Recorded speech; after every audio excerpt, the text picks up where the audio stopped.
लाखनी येथील सिंधू भवन योग वर्ग येथे महिला पतंजली योग समितीच्या वतीने जागतिक महिला दिनाचा कार्यक्रम अत्यंत उत्साहात पार पडला।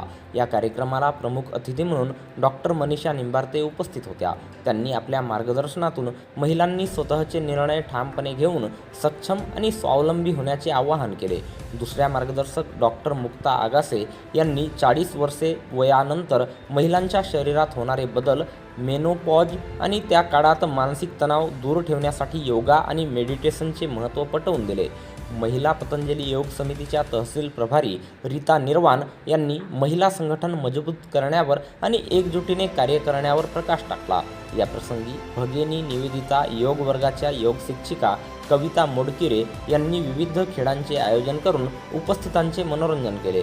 कार्यक्रमाचे सूत्रसंचालन भंडारा जिल्हा सोशल मीडिया प्रभारी प्रणाली सावरकर यांनी केले, तर आभार प्रदर्शन अर्चना भांडारकर यांनी मानले। या सोहळ्यात कार्यक्रमाचे आयोजन आणि नियोजन महिला संघटन आणि योग शिक्षकांनी केले होते। कार्यक्रमाला योग शिक्षिका सुषमा वंजारी, निशा गायधनी, लक्ष्मी पटले, संध्या बोधनकर, नयना सहदेवकर, सहयोगी शिक्षिका नीना मोहतुरे, संगीता हटवार, दर्शना लांजेवार, अर्चना वालोदे तसेच फोटोग्राफीची जबाबदारी सांभाळणाऱ्या माया कंगाली यांची प्रमुख उपस्थिती होती।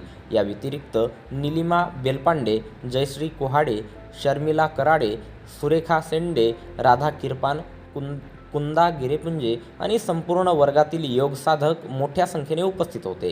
कार्यक्रमाच्या यशस्वीतेसाठी हर्षा हट्टेवार आणि सिंधू भवन योग वर्गातील सर्व साधकांनी परिश्रम घेतले। कार्यक्रमात समूहगीत, डान्स आणि संगीत खुर्ची अशा विविध खेळांच्या माध्यमातून महिलांनी आनंद लुटला।